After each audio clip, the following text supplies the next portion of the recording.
Anchor Shyamala ఓవైపు movie promotions, మరోవైపు TV ఛానల్స్లలో anchoring, ఇంకోవైపు సినిమాలలో యాక్టర్గా ఛాన్స్లు. ఇది చాలవన్నట్టు రియాలిటీ షోలో ఆఫర్లు, సెలబ్రిటీ లైఫ్. కానీ ఇవన్నీ శ్యామలకు నచ్చలేదు. రాజకీయాల్లోకి ఎంట్రీ ఇచ్చింది. వస్తూనే ప్రతిపక్షాలపై తనదైన శైలిలో విరుచుకుపడింది. సినిమాలలో కౌంటర్ ఇచ్చినట్టు కాదు కదా, ప్రతిపక్షాలు ఊరుకో కదా, రివర్స్ కౌంటర్స్ ఇచ్చాయి. శ్యామల న్యూడ్ పిక్స్ అంటూ అమెరికాలో సెక్స్ రాకెట్లో ఈమె ఉందంటూ వార్తలు వచ్చాయి. మరి శ్యామల లైఫ్లో ఉన్న చీకటి నిజాలేంటి? లైఫ్లో తనకున్న రిగ్రెట్స్ గురించి చెబుతూ ఎందుకు ఎమోషనల్ అయింది? Watch the story. కాకినాడలో ఓ బ్రాహ్మణ కుటుంబంలో 1989 నవంబర్ 5న పుట్టింది శ్యామల. తల్లి సుజాత, తండ్రి రామకృష్ణ. ఎన్నో పూజలు, వ్రతాలు చేసిన తర్వాతే శ్యామల పుట్టిందని చెబుతుంటారు వారి బంధువులు. ఎందుకంటే సుజాత, రామకృష్ణలకు పెళ్లైన 23 ఏళ్ల తర్వాత పుట్టింది. దీంతో అల్లారుముద్దుగానే పెంచారు. కానీ దురదృష్టం వెంటాడి శ్యామల పుట్టిన ఏడాదికే తండ్రి చనిపోయారు. అప్పటి వరకు ఇంటి గడప దాటి బయట అడుగు పెట్టని సుజాతపై కుటుంబ పోషణ భారం పడింది.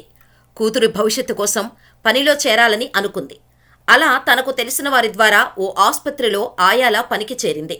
అలా వచ్చిన డబ్బు కేవలం కుటుంబ పోషణకే సరిపోవటంతో శ్యామలను గవర్నమెంట్ స్కూల్లోనే జాయిన్ చేసింది సుజాత. అలా కాకినాడలోని గవర్నమెంట్ స్కూల్లోనే చదువుకుంది శ్యామల. బ్రాహ్మణ కుటుంబం నుంచి వచ్చినా చదువు అంతంత మాత్రంగానే ఉండేది. కానీ కల్చరల్ యాక్టివిటీస్లో మాత్రం ముందుండేది. అలా చిన్నప్పటి నుంచే డాన్సులు వేయటం, పాటలు పాడటంలో నెంబర్ 1గా ఉండేది. అంతేకాకుండా ఏదైనా నాటకం వేస్తే ఫస్ట్ ప్రైజ్ తనకే వచ్చేది. అంతలా యాక్ట్ చేసేది శ్యామల. ఇక చుట్టుపక్కల ఉండే ఫ్రెండ్స్, టీచర్సు మెచ్చుకోవటంతో మనసంతా యాక్టింగ్ వైపు మళ్ళింది. దీంతో చదువు అటకెక్కింది. అలా 10వ తరగతి ఫెయిల్ అవటంతో తనకు చదువు అంటే ఇంట్రెస్ట్ లేదని, తాను సినిమాల్లోకి వెళ్తానని చెప్పింది. అయితే అంతకుముందే ఓ సీరియల్లో యాక్ట్ చేయటం కోసం ఆడిషన్కు వెళ్లినా సెలెక్ట్ కాకపోవటంతో ఇంటికి వచ్చేసింది శ్యామల. ఇక యాక్టింగ్ వైపు వెళ్తానని కూతురు చెప్పినప్పుడు తల్లి సుజాత మొదట ఒప్పుకోలేదు. నువ్వు అక్కడ ఇమడలేవు అని చెప్పి చూసింది. కానీ శ్యామల మొండిపట్టు పట్టడం, కుటుంబ ఆర్థిక పరిస్థితి అంతంత మాత్రమే కావటంతో నీ ఇష్టమని చెప్పేశారు సుజాత. అలా 2005లో హైదరాబాద్కు వచ్చేసింది శ్యామల. తల్లిని వెంట పెట్టుకుని ఎన్నో సినిమాల ఆఫీసుల చుట్టూ, డైరెక్టర్ల ఆఫీసుల చుట్టూ తిరిగింది. కానీ సినిమాలలో ఛాన్సులు రాలేదు. దీంతో బుల్లితెరపై అవకాశాల కోసం ప్రయత్నాలు మొదలుపెట్టింది. సరిగ్గా అప్పుడే దూరదర్శన్లో స్టార్ట్ అవ్వబోతున్న వివాహ బంధం సీరియల్కు ఆడిషన్ ఇస్తే అందులో చిన్న క్యారెక్టర్ ఇచ్చారు. ఇక ఇందులో యాక్ట్ చేస్తున్నప్పుడే అక్కడే పనిచేసే ఓ మేనేజర్తో అయిన పరిచయంతో లయ అనే సీరియల్లో మెయిన్ క్యారెక్టర్ చేసే అవకాశం వచ్చింది. ఓ పక్క తెలుగు సీరియల్స్లో యాక్ట్ చేస్తూనే మరో పక్క తమిళ సీరియల్స్లో కూడా నటించడం మొదలుపెట్టింది శ్యామల. కానీ అనుకున్నంత ఫేము, డబ్బు మాత్రం రాలేదు. దీంతో ఫ్యామిలీ ఆర్థిక కష్టాలు మాత్రం పోలేదు. ఈ క్రమంలోనే జగదేక వీరుడు అతిలోక సుందరి అనే సీరియల్ తెలుగులో మొదలైంది. అక్కడే తన తోటి యాక్టర్ నరసింహారెడ్డి పరిచయం అయ్యాడు. అప్పటికి తన వయసు కేవలం 17 ఏళ్లు మాత్రమే. ఇక వీరి పరిచయం కాస్త ప్రేమగా మారింది. ఇక ఇంట్లో చెప్పి పెళ్లి చేసుకుందామని అనుకున్నారు.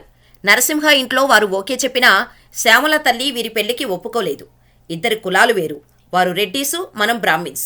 ఎట్టి పరిస్థితుల్లోనూ ఈ పెళ్లి జరగదని ఖరాఖండిగా చెప్పేసింది శ్యామల తల్లి సుజాత. కానీ శ్యామల వినకుండా అబ్బాయి చాలా మంచోడు, ఒక్కసారి మాట్లాడితే నీ ఒపీనియన్ మారుతుందని నచ్చచెప్పటంతో ఇంటికి రమ్మని చెప్పింది సుజాత. దీంతో నరసింహాని వాళ్ళ ఇంటికి రమ్మని చెప్పి డేటు, టైము ఫిక్స్ చేశారు. తీరా నరసింహ శ్యామల ఇంటికి వెళ్లేసరికి ఆమె బావలు, బాబాయిలు, మామయ్యలు అందరూ వరుస పెట్టి కూర్చున్నారు. ఒకరిని మించి మరొకరు క్వశ్చన్స్ అడగటం మొదలుపెట్టారు. చివరికి మీ పేరెంట్స్ని పిలువు, మాట్లాడదాం అని నరసింహతో చెప్పారు శ్యామల ఫ్యామిలీ. కానీ అప్పటికి నరసింహ అమ్మ అమెరికాలో ఉంది. ఇదే విషయాన్ని చెబితే శ్యామల ఫ్యామిలీ నమ్మలేదు. ఫోన్లో మాట్లాడిస్తా అని నరసింహ బతిమలాడినా పెళ్లి జరగదు పో అని ముఖం మీద చెప్పేశారు. ఇక నరసింహ బతిమలాడేసరికి 2 ఏళ్ల వరకు ఇద్దరూ కలిసే ఉంటే ఇద్దరికీ పెళ్లి చేస్తాం, అప్పటికి మీ పేరెంట్స్ వస్తారు కదా అని శ్యామల తల్లి, ఇతర బంధువులు అన్నారు. ఆ మాటలు నమ్మి నరసింహ ఓకే చెప్పాడు. కానీ ఆ మరుసటి రోజే శ్యామల షూటింగ్ నుంచి తనను తీసుకొని వెళ్లిపోవటానికి ఆమె ఫ్యామిలీ మెంబర్స్ వచ్చారు. కరెక్ట్గా అప్పుడు అభిషేకం సీరియల్ జరుగుతోంది. ఇక సెట్లోకి వెళ్లి డైరెక్టర్ని కన్విన్స్ చేసి శ్యామలను ఇంటికి తీసుకొని వెళ్లిపోవటానికి ప్లాన్ చేసుకున్నారు వారి ఫ్యామిలీ మెంబర్స్. ఎక్కడ నరసింహకు ఫోన్ చేసి చెప్పేస్తుందోనని తన దగ్గర ఉన్న ఫోన్ లాగేసుకున్నారు. దీంతో తనతో పాటు అక్కడే సీరియల్లో వర్క్ చేస్తున్న హరితేజ ఫోన్ తీసుకొని నరసింహకు ఫోన్ చేసి సిచ్యువేషన్ని చెప్పింది. దీంతో తనొస్తే ప్రాబ్లం మరింత పెద్దదవుతుందని ప్రొడక్షన్ మేనేజర్ వంశీని పంపించాడు నరసింహ. సెట్లో నుంచి శ్యామలను తీసుకొని వెళ్లటానికి వీల్లేదని అతను చెప్పటంతో శ్యామల బావ అతనితో గొడవ పడ్డాడు.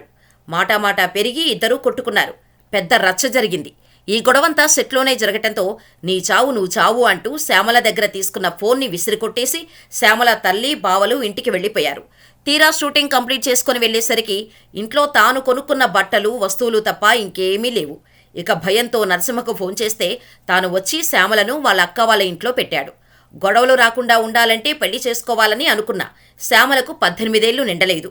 ఒకవేళ పెళ్లి చేసుకుంటే లీగల్గా ప్రాబ్లం అవుతుందని 18 ఏళ్లు నిండే వరకు వెయిట్ చేశారు. ఇక పెళ్లి డేట్ ఫిక్స్ అయ్యాక తల్లి దగ్గరకు వెళ్లినా ముఖం చూడలేదు. పుట్టింటి తరపున ఫ్యామిలీ ఎవరూ శ్యామల పెళ్లికి వెళ్లలేదు. పెళ్లి మరో గంటలో ఉందనగా తల్లికి ఎన్నిసార్లు ఫోన్ చేసినా లిఫ్ట్ చేయలేదు. దీంతో తల్లి లేకుండానే శ్యామల పెళ్లి చేసుకుంది. కానీ పెళ్లయ్యి బాబు పుట్టాక శ్యామల తల్లి సుజాతకు నమ్మకం కుదిరి వీరి ఫ్యామిలీతో కలిసిపోయింది. దాదాపు పెళ్లైన 2 ఏళ్ల తర్వాత తన తల్లి వచ్చిందని, తల్లి ఒప్పుకునే వరకు పెళ్లి చేసుకోకుండా ఉండాల్సిందని, అట్లీస్ట్ పెళ్లికి వచ్చి అక్షంతలు వేయాలని బతిమిలాడినా బాగున్ను, ఇదొక్కటే నా లైఫ్లో ఉన్న రీగ్రెట్ అంటూ శ్యామల ఓ ఇంటర్వ్యూలో చెప్పింది. ఇక పెళ్లి తర్వాత సినిమాలలో ట్రై చేయటం మొదలుపెట్టింది. ఈలోపే ఇద్దరూ విడాకులు తీసుకోబోతున్నారంటూ చాలా వార్తలు వచ్చినా అవేమీ పట్టించుకోలేదు శ్యామల. ఇక ఈ క్రమంలోనే లౌక్యం, ఎవడు, మిస్టర్, ఒక లైలా కోసం మూవీస్లో అక్క, వదిన, భార్యగా క్యారెక్టర్స్ చేసే అవకాశం వచ్చింది. అలా సినిమా డైరెక్టర్లతో పరిచయం కావటంతో ఆడియో ఫంక్షన్స్కి యాంకరింగ్ చేసే అవకాశాలు వచ్చాయి. అలా యాక్టర్గా, యాంకర్గానూ బిజీ అయింది. అయితే భర్త నరసింహతో మనస్పర్ధలు వచ్చిన టైంలో అతనికి సింధూరారెడ్డి అనే మహిళతో సాన్నిహిత్యం ఏర్పడింది.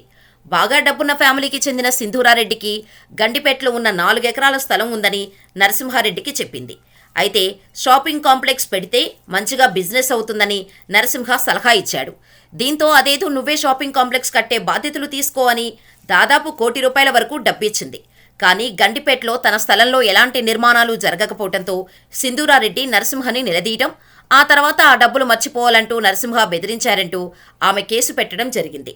దీంతో అప్పటి వరకు తమ మధ్య ఉన్న గొడవలను పక్కన పెట్టేసిన శ్యామల భర్త కోసం రంగంలోకి దిగింది. న్యాయం కోసం పోరాడింది. చివరకు శ్యామల భర్త నరసింహకు అనుకూలంగానే తీర్పు వచ్చింది. ఇక ఆ తర్వాత వరుస పెట్టి సినిమాలలో అవకాశాలు రావటంతో ఇక బుల్లితెరను వదిలేసి సినిమాలో సెటిల్ అయిపోతుందని అందరూ అనుకుంటున్న టైంలోనే శ్యామల వైసీపీలో చేరి బిగ్ ట్విస్ట్ ఇచ్చింది. వైసీపీలోకి చేరడమే కాకుండా 2024 ఎన్నికలలో వైసీపీ తరపున ప్రచారం కూడా మొదలుపెట్టింది. ఇక ప్రచారంలో భాగంగా పవన్ కళ్యాణ్పై, చంద్రబాబుపై తీవ్ర స్థాయిలో కామెంట్ చేయడమే కాకుండా గుంటనక్క, తోడేలు అంటూ ఒక పిట్ట కథను చెప్పింది. దీంతో శ్యామలపై ట్రోలింగ్ మొదలైంది. కొన్ని ఫోటోలను మార్ఫింగ్ చేసి శ్యామల న్యూడ్ పిక్స్ అంటూ సోషల్ మీడియాలో వైరల్ చేశారు. అంతేకాకుండా అమెరికాలోని హోటల్లో నువ్వు నడిపిన సెక్స్ రాకెట్ గురించి మాకు తెలుసు, నీలాంటి వారు టీడీపీ, జనసేన గురించి మాట్లాడే హక్కు లేదంటూ కౌంటర్ అటాకులు మొదలయ్యాయి శ్యామలకి. అయితే తాను అమెరికా వెళ్లినప్పుడు ఏ హోటల్లో ఉండాల్సిన అవసరం లేదని, అమెరికాలోని ప్రతి స్టేట్లో తన ఫ్యామిలీ ఫ్రెండ్స్ ఉన్నారని, తాను హోటల్లో లేనని క్లారిటీ ఇచ్చింది శ్యామల. అయినా సరే శ్యామల మీద ట్రోలింగ్ మాత్రం ఆగలేదు. దీంతో పాటు శ్యామల చిన్నప్పుడు కెరీర్ స్టార్టింగ్లో నాటకాలు, డాన్సులు చేసిన వీడియోలు, ఫోటోలను సోషల్ మీడియాలో వైరల్ చేయటం మొదలుపెట్టారు. రికార్డింగ్ డాన్సులు చేసుకునేవారు కూడా టీడీపీ గురించి మాట్లాడటమే అంటూ కౌంటర్ ఇచ్చారు. అయితే తను డాన్స్ చేసిన మాట వాస్తవమేనని, నాటకాలలో నటించిన మాట నిజమని, అవన్నీ తన ఫ్యామిలీ కోసం చేసినవని, నాటకంలో భాగంగా చేసిన డాన్స్ని రికార్డింగ్ డాన్సులు అంటున్నారని ప్రూఫ్స్తో సహా అన్నీ బయటపెట్టింది శ్యామల. ఇదిలా ఉంటే శ్యామల ప్రొఫెషనల్ లైఫ్ పొలిటికల్ ఎంట్రీతో డిస్టర్బ్ అయిందనే చెప్పాలి. ఇప్పటికే ఈటీవీ, మా టీవీ ఛానల్స్ శ్యామలను పూర్తిగా పక్కన పెట్టేశాయి. ఇతర ఛానల్స్లో సైతం ఎటువంటి ప్రోగ్రాంలకు శ్యామలను పిలవటం లేదు. అటు బుల్లితెర, ఇటు వెండితెరపైన అవకాశాలు పోయాయి. దీంతో శ్యామల ప్రస్తుతం ఫుల్ టైం పొలిటికల్ లీడర్గా మారిపోయారు. వైసీపీ శ్యామలను వైసీపీ అధికార ప్రతినిధిగా హోదా ఇవ్వటంతో ప్రస్తుతం పొలిటికల్గా దూకుడుగా ఉంటూ ప్రతి విషయంపైన స్పందిస్తోంది శ్యామల. ఇది శ్యామల లైఫ్ స్టోరీ. మరి శ్యామల గురించి మీరేమనుకుంటున్నారో మాకు కామెంట్ చేయండి.